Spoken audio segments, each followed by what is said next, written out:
Por primera vez en Arica, una invitación de la ilustre Municipalidad de Arica hace posible las gestiones, la llegada de la nación Yakama desde Norteamérica. Estamos presenciando muy contentos y emocionados este encuentro del cóndor y el águila en este carnaval andino con la fuerza del sol.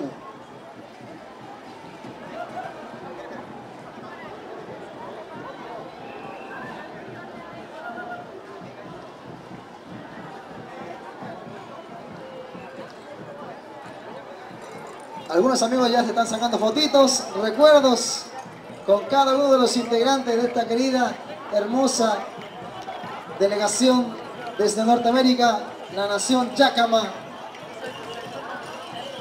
que ha venido a compartir un pedacito de su historia, de su tradición en este carnaval andino con la fuerza del sol.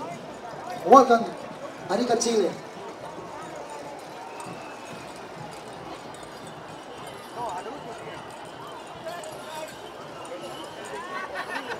Esta es la 11ª versión del carnaval andino con la fuerza del sol. Debemos sentirnos orgullosos los ariqueños de contar con este carnaval que se hace acá en Arica.